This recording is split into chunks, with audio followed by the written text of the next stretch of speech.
John here from Silver Birch Outdoors. Today I've got a treat for me and hopefully a treat for you too. I'm going to sort of review the Kershaw 1005 survival system. Now let me tell you, this is a knife that I've had for pretty much 30 years. I believe they only ever made it 1 year, 86 or 87 I think. It actually won Best Survival Knife of the Year that year. I don't know why they never continued to make it. Came out around the time of Rambo, so it's like a Rambo type survival knife, but this is the real deal. This is not like one of those crappy $20 ones with the compass on the handle. So let me go through it. Comes in basically a ballistic nylon case, very durable. It's got holes on it so you can leg strap it if you want. You see on the back it's got a loop here and a loop here for your belt and for, I guess, a leg strap. Now, the reason why they call it a survival system and not a survival knife is when you open it up, it's got different compartments in here. There's a compartment up here on the flap. Now this comes standard with the knife. So I can get it out. Sorry, bear with me everybody. There we go. So it comes with these cards. There's a whole series of them, and they have everything from how to make fire, how to make shelter, how to make snares and traps, how to collect food, water. I mean, you know, some really good information. Now I've gone and thrown in a little signal mirror here, and just a little bit of fishing line.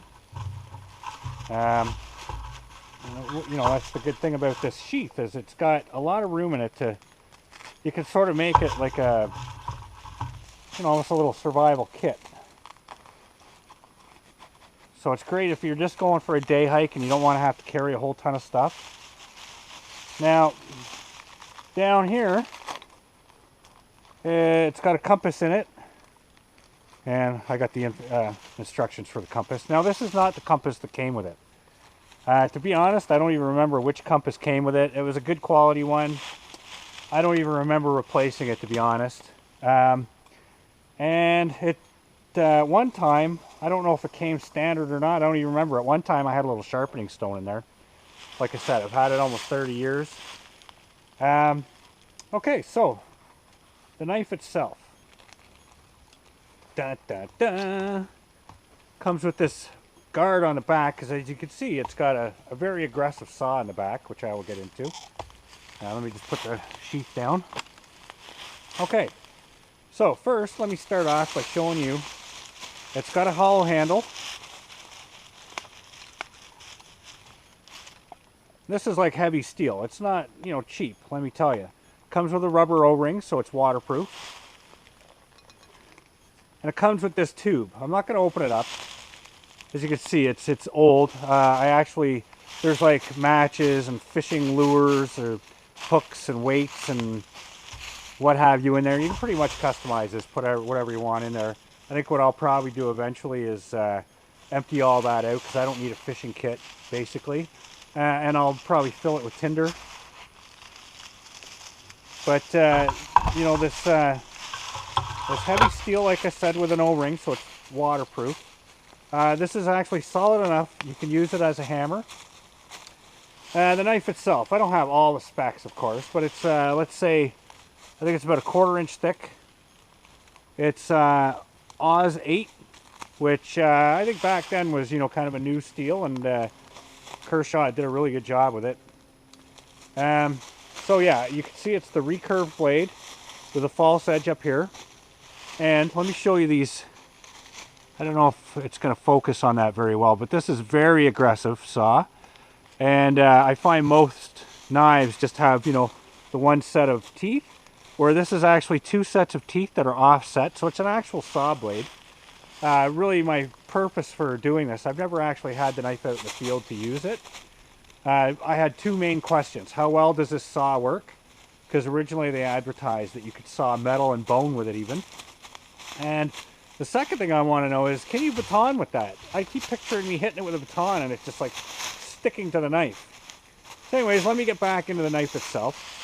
The handle is made out of steel pipe. that is, so it's not full tang, but it's actually welded onto the blade. I've gone online, I've never seen anybody complain that they've had a problem with the handle coming off or being loose or anything. It's got a rubberized grip with, you know, finger holes in there, I guess you could say, and a lanyard hold. I mean, surprisingly, it's pretty comfortable.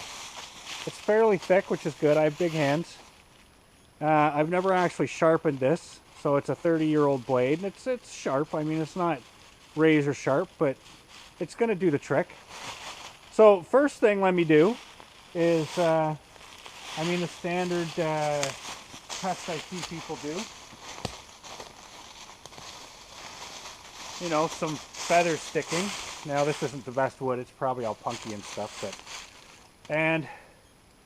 it's basically a flat grind. Full flat with a secondary bevel. Charlie, no.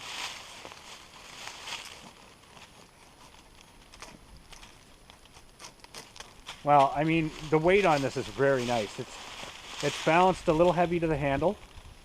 So some people are going to say, oh, it's not a good chopper. But I mean, if you feel the weight of this, I don't have the specs on that, but now I'm not the best at feather sticks as it is. Let me get some of the bark off of here.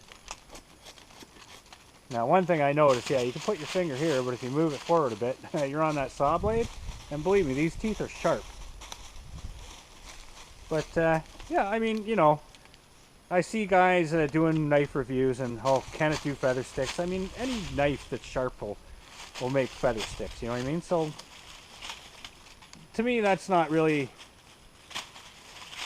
you know, part of, like, an important part of a review for a knife, because, I mean, if you sharpen a butter knife sharp enough, it's going to do feather sticks, right? To me, like I said, the big questions are, how does a saw work, and does it baton? So, here we go. We're going to saw this tree now.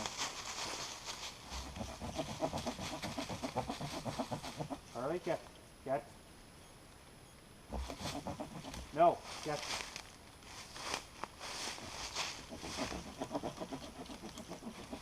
Hey, get. I'm going to take your eye out, bud.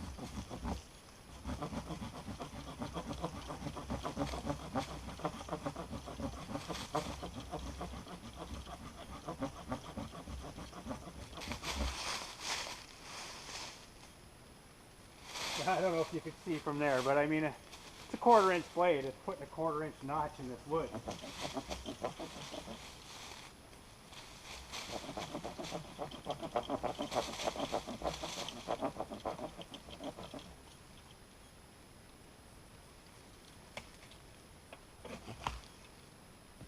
Oh, it's chopped. It's actually probably chopped better than it saws, to be honest.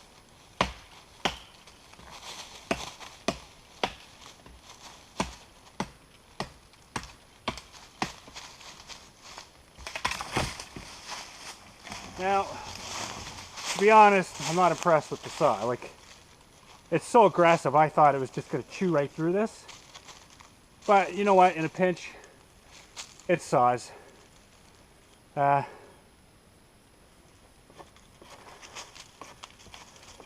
this was green wood. It's not dry seasoned wood, so. I mean, the blade could be sharper. If I sharpen it, I'm sure it'll do a better job. Now, batoning. Let me cut a couple lengths of wood, and so I'm gonna get my saw out and do that, and I'll come back to you. Alright, so now for the batoning test. Now, it's not whether it's gonna baton, because I mean, I can take a school ruler, and I'm sure if I hit it hard enough through a piece of wood, it'll baton. My big question is the baton itself going to stick on these teeth? So I'm not using a huge piece of wood, because I'm not trying to see if it'll go through the wood. I'm just trying to see how it's going to react to the baton.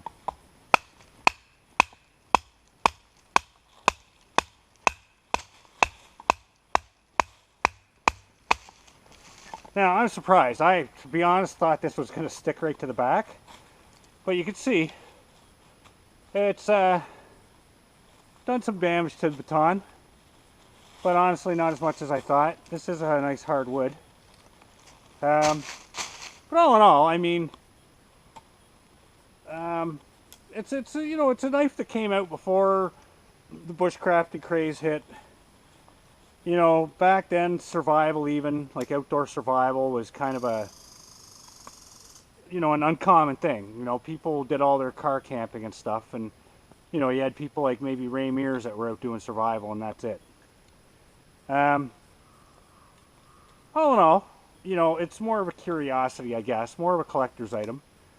I'm not going to say this is the knife that I would want to take out in the woods, but to be honest, if this is all I had out in the woods, I would feel comfortable and secure in the fact that I could get done what I need to get done.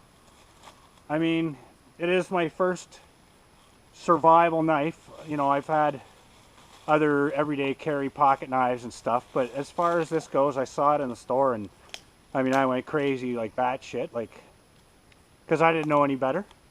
You know, back then also the recurve blade shape was new as far as I know. I'd never seen a knife that had that on it, really, other than maybe a Nessmuk and stuff like that. But even back then, I'd never even seen a Nessmuk. So anyways, that's basically my review. I hope you guys enjoyed it. And you know, someday, maybe if I hit a couple thousand subscribers or whatever, maybe I will give this away. Who knows? Maybe not. I mean, it is a memento for me. But anyways, you guys have a good day. Take care and keep safe.